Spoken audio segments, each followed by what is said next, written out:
സർക്കാരിന്റെ അടിച്ചമർത്തൽ രാഷ്ട്രീയത്തിനും വിരട്ടലിനുമെതിരെ രാജ്യത്തുടനീളം ശക്തമായ നിയമപോരാട്ടത്തിന് ഒരുങ്ങുകയാണ് കോൺഗ്രസ്. രാജ്യത്തെ ജനാധിപത്യ മൂല്യങ്ങളെയും ഭരണഘടനാ സ്ഥാപനങ്ങളെയും മോദി സർക്കാർ ബോധപൂർവം തകർക്കുകയാണെന്ന ആരോപണവുമായി രംഗത്തെത്തിയിരിക്കുകയാണ് മുതിർന്ന കോൺഗ്രസ് നേതാവും പ്രമുഖ അഭിഭാഷകനുമായ അഭിഷേക് മനു സിംഗ്വി.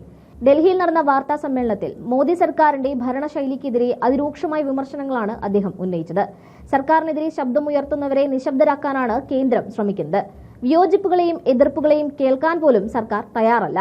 കേന്ദ്ര സർക്കാർ പുലർത്തിവരുന്നത് അടിച്ചമർത്തൽ രാഷ്ട്രീയമാണെന്നും അദ്ദേഹം കുറ്റപ്പെടുത്തി.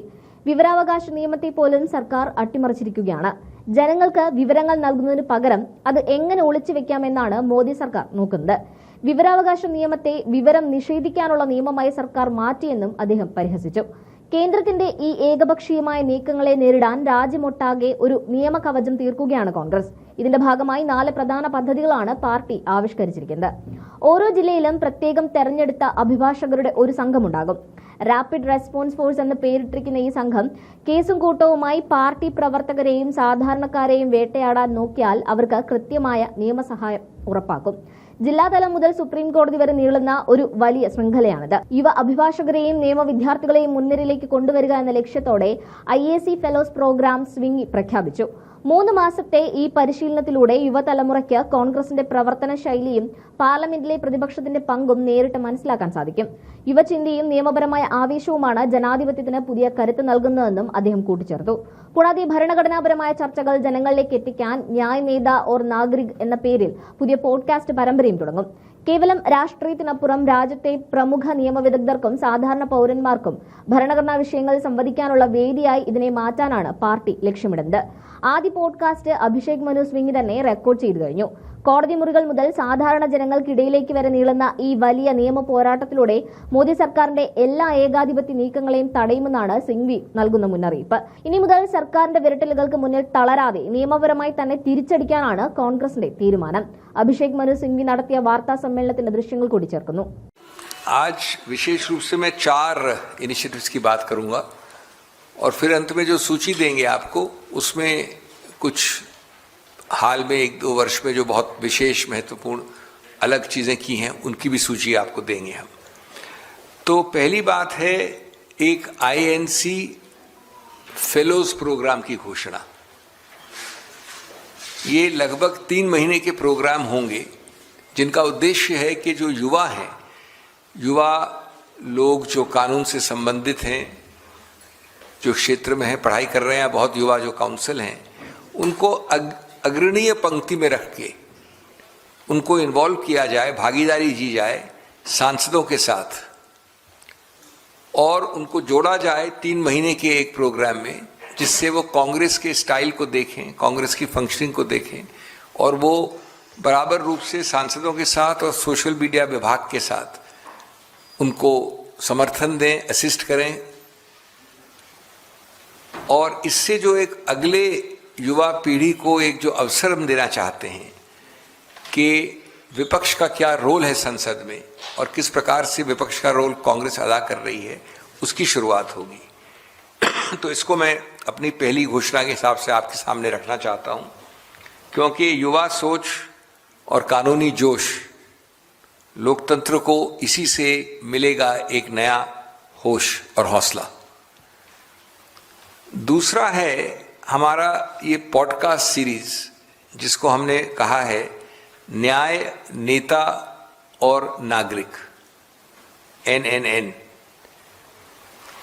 ये जो है इसका उद्देश्य क्या है कि हम मंच दें, सिर्फ कांग्रेस से सिर्फ तक सीमित नहीं है। इसमें सुप्रसिद्ध वकील सिर्फ नहीं होंगे, युवा वकील भी होंगे, वरिष्ठ विधिवेत्ता भी होंगे और जो डेजिग्नेटेड वरिष्ठ नहीं है वो भी होंगे। और उनके ज़रिए जो आज के ज्वलंत मुद्दे हैं समाज में उनको रखा जाएगा। विशेष रूप से ये आवश्यक इसलिए है क्योंकि आज असहमति को सिर्फ नकारा जाता है।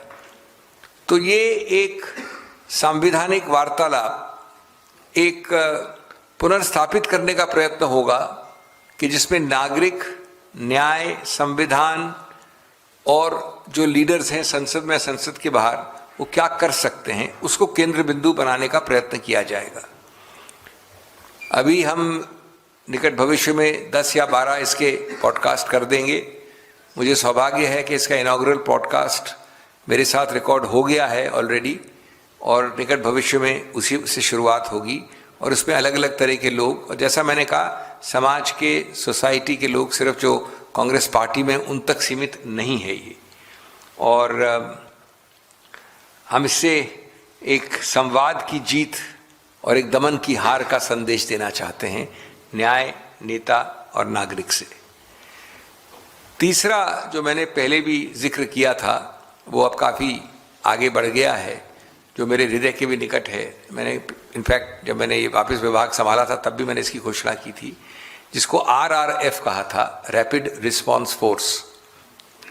ये इसका उद्देश्य है कि करीब करीब हर डिस्ट्रिक्ट में शुरुआत करिए, बाकी बाद में हम डिस्ट्रिक्ट के नीचे भी जाएंगे, तहसील जाने की भी कोशिश करेंगे, लेकिन एक बार हर डिस्ट्रिक्ट में कम से कम 5 और हो सके तो 7 ऐसे व्यक्ति हों कानूनी, जो खड़े होकर किसी मूल मुद्दे, ज्वलंत मुद्दे पे कांग्रेस का समर्थन कर सकें, जो किसी लीडर को वो कानूनी सपोर्ट दे सकें जो कोर्ट कचहरी में आवश्यक होता है। और इसमें हम सिर्फ मेरिट देखेंगे, जो लोग खड़े होकर बहस कर सकते हैं। ये ज़रूरी नहीं कि वो राजनीति में हो, ज़रूरी नहीं कि कांग्रेस से जुड़े हों, लेकिन कांग्रेस से सहानुभूति रखते हों, उनके मुद्दों और कॉजेज़ को समर्थन करना चाहते हों, तो वो खड़े होंगे। और ये सबसे ज़्यादा आवश्यक होता है शहरों में नहीं, बड़े शहरों में नहीं, बड़े बड़े हाई कोर्ट्स में नहीं, लेकिन डिस्ट्रिक्ट के स्तर पे, जहाँ की बहुत हद तक मैं समझता हूँ 80% एक प्राथमिक सूची बन गई है और वो काफ़ी अग्रसर है कंप्लीशन की तरफ। और इसी से संबंधित जो दूसरी चीज़ है कि हम एक डिजिटल डायरेक्टरी बना रहे हैं। वो सिर्फ RRF तक सीमित नहीं है, वो उससे ज़्यादा व्यापक है, ज़्यादा बड़ी है, लेकिन इसमें वो सभी नाम होंगे जो कानूनी स्तर पे अलग अलग तरीके से जुड़े हुए हैं, जुड़ना चाहते हैं, समर्थन देने को खड़े हैं। और वो डिजिटल डायरेक्टरी में सभी आपको मोबाइल नंबर वगैरह, ईमेल मिलेगा, जिससे कि जल्द से जल्द एक तरफ रैपिड रिस्पांस फोर्स, उसके अलावा किसी को संपर्क करना हो, किसी दूर दराज डिस्ट्रिक्ट में रात को किसी चीज़ को बोलना हो कानूनी रूप से, उसके ऊपर एक्शन लेना हो, वो ज़्यादा सहूलियत हो जाएगी उसके लिए। और इस प्रकार हम चाहते हैं कि कोर्ट से ज़मीन तक हर जिले में एक कानूनी ढाल स्थापित की जाए।